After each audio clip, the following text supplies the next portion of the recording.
I've been in the dropshipping space for about 7 years now, and in these 7 years, we've worked with over 500 dropshipping stores, helping them build and scale it to hundreds of thousands of dollars. You can see the results on the screen right now.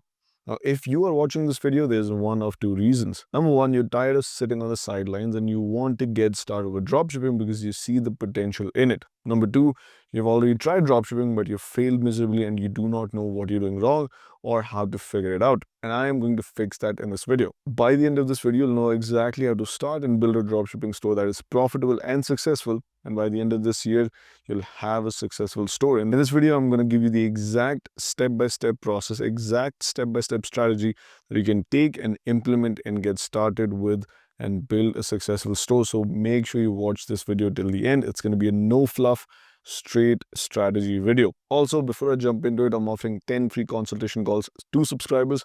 All you have to do is like this video, subscribe to the channel, then click the first link in the description. You'll be taken to my calendar. Once you're on my calendar, book a free spot. On the call, we'll go over everything about your store, your product, your marketing, whatever you're struggling with or whatever you need help with. I'll be helping you with it one-on-one for absolutely free. There's only 10 spots. And this is just a way of me giving back to you guys for subscribing to the channel. That being said, make sure you watch this video till the end. I'm going to be breaking down into 5 easy to follow steps. So make sure you watch this till the end and let's jump right into it. So first things first, let me tell you why most dropshippers fail and why most people struggle to even get started. Dropshipping is not easy, right? Let's just cut to the chase. Dropshipping is not a get-rich-quick method. However, it is one of the easiest ways to get started with online business and make money profitably. And not just that, it's hell of a lot easier on scale to do compared to a 9 to 5. Is it easy to get started with? Absolutely not. But that is why you're watching this video. This video is going to be a checklist for you to follow and get started with. However, what I want you to understand is that dropshipping is not a side hustle that you can just make quick money with. It's a real business. You need to treat it like a real business. You need to get started and take action. Don't watch this video and sit on the sidelines and do nothing. Then you're never going to make a change. Right? I'm sure you've heard of the quote, if nothing changes, nothing changes. So if you just watch this video and other many videos and do nothing, don't take any action, you're not going to get anywhere. So the first thing I want you to understand is that dropshipping is a real business and you need to start taking action. You're not going to be perfect. Your first store is not going to be perfect, but you won't achieve perfection and success until you get started. All of us start somewhere and we suck when we start. I'm someone who plays football or soccer for the people in the States. And when I started, I sucked. But through years of practice and daily showing up, you get better and you perfect the craft of what you're doing. And business is the same. I want you to get into it with that mindset. With that out of the way, let's get into the technical stuff. So the first step is picking a niche that makes you money. Now, why I say picking a niche that makes you money is because most people, especially when they're getting started with e-commerce, they go behind stuff that looks grand and looks amazing, gives them a feeling of having a brand. But those are not products that will actually make you money. Most people, when they get started, they pick products that I like to call saturated garbage. Now, that is a strong word, but that is the honest truth. Most people will just scroll through TikTok, see whatever trending product, pick it and try to sell it, and then they're surprised when it fails. There's a way to go about picking a niche and picking a product. And if you don't follow the exact way to do it, you're going to end up failing. So don't sell TikTok trending junk. Don't sell phone cases. Don't sell gym wear. Don't sell clothing. Take all of that and throw that away. I'll tell you exactly what products you should sell. The money is in products and niches that actually solve a real tangible problem and add value to the customer. You do not want to just sell flashy stuff, but stuff that actually adds value to the people that are paying to buy it. And that is how you build a long-term sustainable business. You don't build a long-term sustainable business by selling fidget spinners. You do it by building a store that sells products that adds value to the customer's life, because that way you're changing people's lives and people will come back and people will pay you good money for it. So that is what I want you to understand. The products that you want to pick should be products that solve a real problem and add real value to the people that end up buying it. That should be the foundation of the niche and the product that you pick. Now, in terms of how to pick the niche and how to find this product, I'll link a video up there or down in the description where I break down exact step-by-step product research strategy.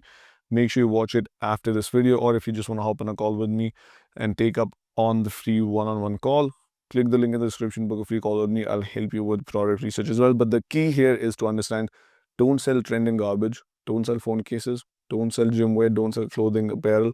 Sell products that add real value and add convenience to the people buying the product. And that is how you build a store that will actually be profitable and scalable and sustainable in the long term. So that is the first step, picking the right niche. The next thing is picking the product, and I just touched on this, but let me go into a little more detail.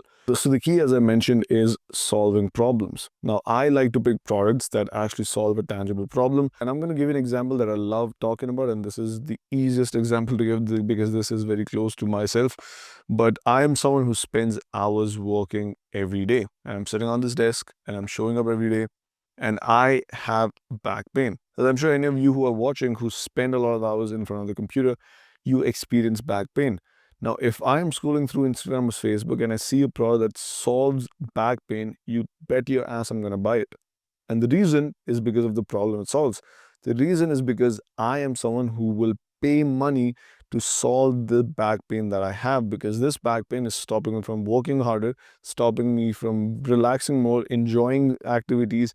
It's coming in between the convenience of my life. And if I see a product that actually solves this problem, which means I can live a better life overall, I can do more, I am going to buy it. And that is what I want you to keep in mind when you're doing your product research. Find products that actually solve a real tangible problem that is affecting people's lives and people will be willing to pay good money for. That way, you're actually having an impact and actually changing lives. A huge thing that I hear a lot of people talk about when they hear about dropshipping is that it's just selling shitty products and it's not ethical, it's not this, it's not that. And I agree, if you're selling trending junk TikTok products, that is true. But I do not want you to do that. I want you to build a real brand, a real business that is scalable and that actually has an impact and adds value to people's life. And you do it by finding and selling products that actually solve a real problem. So when you're doing product research, look at whatever product you like and ask yourself, is this something that solves a real tangible problem that, if solved, will make the customer's life better? And if the answer is yes, you're on the right track. Those are the kind of products that I want you to sell. The next thing, once you have your product, once you have a niche, is building your store that doesn't look like a dropshipping store. And this sounds counterintuitive. It sounds kind of odd. I'm sure you'll be wondering, I'm building a dropshipping store, but you don't want me to build it like a dropshipping store. Let me explain. If your store looks like every other dropshipping store, people are not going to buy from it. I see this happening so much, but a lot of your stores, a lot of even my subscribers and beginners that I go through, when I look at their stores, I see that the store structure is basically this: header, logo, buy this product is amazing, just buy this product. That is literally what you're doing. You're begging people to buy your product. There's no branding, there's no trust, there's no reason why someone would buy from your store, because your store just is begging for people to buy your product. Now, I want you to imagine when you hop on the website of one of your favorite brands. It's not just about the product, it's about the brand itself. They're selling a feeling of buying from the brand, and that builds trust. You do not want to build a store that just begs people to buy the product. That is what a dropshipping store looks like. If your store looks like a dropshipping store, people are not going to trust you. You want your store to look like a real brand. And you do this by building trust. How do you build trust? By actually caring about the people that you're servicing, right? And I look at e-commerce done right is just basically adding value to people's lives through your products. And that is what I want to do. Going with a similar example of the back pain, if I go to a store that's selling a product that fixes back pain, and that store is directly talking to me and my pains and what I'm going through, I am going to start to trust it because it is relatable to me. So through your store, don't just sell the product, sell the brand as a solution to the problem that the product solves, right? So you're not selling the product, you're selling the solution to the problem that people have.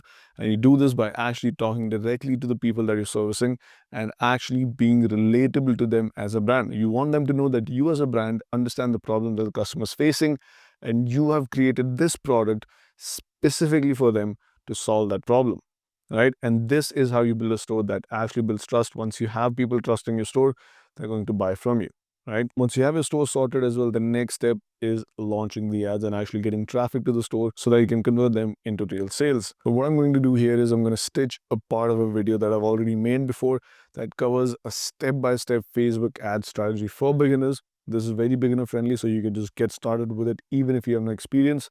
Watch this part and then I'll get back to you after this. The ad strategy that I'm going to show you in this video is the exact strategy that a lot of our clients have used and have made a ton of money with. To give you a recent example, a new coaching client of ours used this exact strategy for their store and they ended up making over $5,000 in the first week of using the strategy. So I know it works, and you can see the results and the proof on the screen. With that being said, this strategy is very effective and it's very beginner friendly. So if you're just getting started and you don't know where to start and you're confused what to do, just follow this exact strategy. It's very effective, and make sure you watch this video till the end, because the strategy and the campaign structure is just one part of it. It's also what you do after you set up the campaign that will dictate the success of your ads. And first things first, the strategy is going to be an ABO campaign. Now, if you're just a beginner and you're getting started and you don't know what ABO or CBO is, it's basically the two main budget optimization options that Facebook gives you. ABO stands for Ad Set Budget Optimization, and CBO stands for Campaign Budget Optimization. I'm going to give you a 30-second rundown on what these are in case you're new and you don't know what they are. ABO basically is when you allocate a set budget to each ad set, and CBO is basically when you allocate a set budget to the whole campaign, and then Facebook will distribute that budget to each ad set based on the performance, right? Now, ABO is great when you're just getting started and you're testing ads, because that way you can see exactly which ad set performed best because you're allocating the same amount of money to each ad set. But CBO is better if you're scaling and you already have data to work with, because then you can have Facebook use the data and the algorithm to push money to the best performing ad sets. So because this is the testing strategy, we're going to be using ABO. Now, what you want to simply do is you want to set the campaign. And for the campaign objective, you're going to set it as conversion objective. And for conversion, it's going to be purchases, because that is our goal. The objective is very simple. Whatever you're looking to get from the ads, you set the objective as that. And because we want to get purchases, we set it at purchase. Now, next, you want to set up the budget. And since this is a beginner friendly strategy, we're going to be starting with a nice little $5 to $10 per day ad set budget. If you're wondering why the ad set budget is so low, because some people might think $5 to $10 a day per ad set is not that much money, but it's low because we're going to be testing multiple ad sets. Now, if you have a bigger budget, you can go more. You can do $20, $30 per ad set. But I'm going to put it as $5 to $10 because I assume that most of you are beginners and you're just getting started, and that is a good budget. We'll be creating 10 ad sets, so you'll be spending around $50 a day at a minimum using this strategy. Once you have the budget set, the next is the actual ad setup. So because this is a testing strategy and we do not have any data to go off of, you simply want to go broad. Understand that with successful ads, and I've been doing this for over 6 years, the key is data. Do not ever assume what's going to work. Just let the data tell you what works and what doesn't. So that is exactly what you want to do here. You want to go as broad as you can. Now, for the targeting location, you want to set to worldwide, but at the same time, you want to exclude these countries. And the reason for this is very simple. These countries mostly will get you a lot of clicks, but will not get you conversions. And we do not want to spend money just on clicks. So it's honestly the best to just avoid these countries. You'll find the list of these countries in the description. You can just copy and paste it from there. The next thing is the demographics, which is basically your age and your gender. You want to keep that broad as well. I personally set it for this strategy from 18 to 65, which is the broadest that we can go. And I include all genders unless your product is gender specific, right? So if you're selling something that is specific to females, just do females. If you're selling something that's very specific to males, just set males.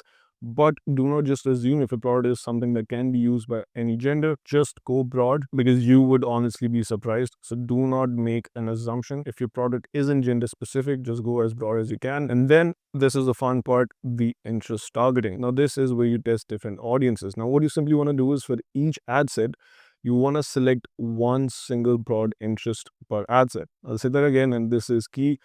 One ad set will have only one interest, and this interest needs to be very broad. And when I say broad, you want the interest to be at least the audience size of 10 million plus, not less than 10 million. And this is a very important part, because we want to go broad and we want to give Facebook big enough audience to test and figure out who the buyers are, right? So pick one interest that is at least 10 million plus in audience size. Now, again, the key here is that each ad set should have only one interest. And this is very important because this will help us then figure out which interest is performing the best, right? So make sure the ad set has only one interest. Do not stack the interests. Next, you want to go to the ad set. And for the ad set, there is not much to cover in this strategy video because the ad set varies. So whatever your ad copy is, just paste it here. Whatever your ad creative is, just add it here. And if you'd like me to make a detailed video on how to create engaging, high converting ad creatives, including ad copies, just comment the word creative in the description and I'll be happy to do so. So once you've added the ad creatives, the next thing is to duplicate this exact ad set 9 times, and then you will have 10 ad sets. Now, what you want to simply do is go into each ad set and just replace the interest with a new broad interest that has at least 10 million plus in audience size. So you'll end up with 10 ad sets, with each ad set having one unique interest targeting, with all of them being over 10 million plus. But that is not it. There's more to the strategy. So once you hit publish, the next thing to understand is how long should you let these ads run and when to turn off an ad set. Now, the answer to this is very simple. From my experience, I've learned that you need to let the ads run for at least 3 days. And the key here is patience. You need to be patient, because when you let it run for one day, you might not see results. Even 2 days down the line, you might not see good results. But you'd be surprised how many times I've seen ads pick up on the third day itself, right? So we need to let these run for at least 3 days. Do not change anything. Do not change the budget. Do not play with the ad creatives. Do not change anything. Just let it run for 3 days and then come back and look at the results. And I'll tell you exactly what KPIs to look for to figure out if the ad set is performing well or if you should turn it off. Now, for the KPIs, the key metric that we want to look for is purchases. You want to see if an ad set has any sales and at the same time what the cost per purchase is. So if your cost per purchase is at least half your product cost, that's amazing, that's great. But if that isn't the case, and if any of the ad sets haven't gotten any sales, the next thing to do is look at these three key metrics. The first thing is the click-through rate. You want to figure out if people are even clicking on your ad. If the click-through rate is 0.5, that means people aren't clicking enough and your ad isn't performing well. The next metric to look for is the cost per click, and this goes hand in hand with your click-through rate. Overall, you want a lower cost per purchase. This basically tells you that the audience in that ad set is a good fit and you're getting a lot of clicks for good money. And the third and the most important metric to look for if you already don't have purchases is add to carts and initial checkout. So an ad set with a lot of add to carts but no purchases might sometimes just need more time or a little nudge to get into being profitable. This is one of the most important things to look for if you don't already have purchases. And usually if you have a lot of add to carts and initial checkouts, sometimes just decrease your price, play around with your price, and you'll see a positive impact on your ads. Do not just turn it off. If you have a lot of add to carts, just change a few things and decrease your price and let it run for another day or two, and then you should start seeing purchases. So after 3 days of letting the ads run, you might find that out of the 10 ad sets, maybe 2 are performing well, 3 have some add to carts, and 5 are straight out not doing well. So then you want to turn off the ones that are not doing well. So you want to keep the ones that have add to carts running. And then for the ones that have purchases, you just want to improve and increase the budget, and that is how you move forward with it. But the main key of this strategy being effective is patience. Let the ads run for 3 days. I know it's very hard to be patient with these things. You always want to go to your ads manager. You want to keep looking at your ads, see how it's performing, make changes.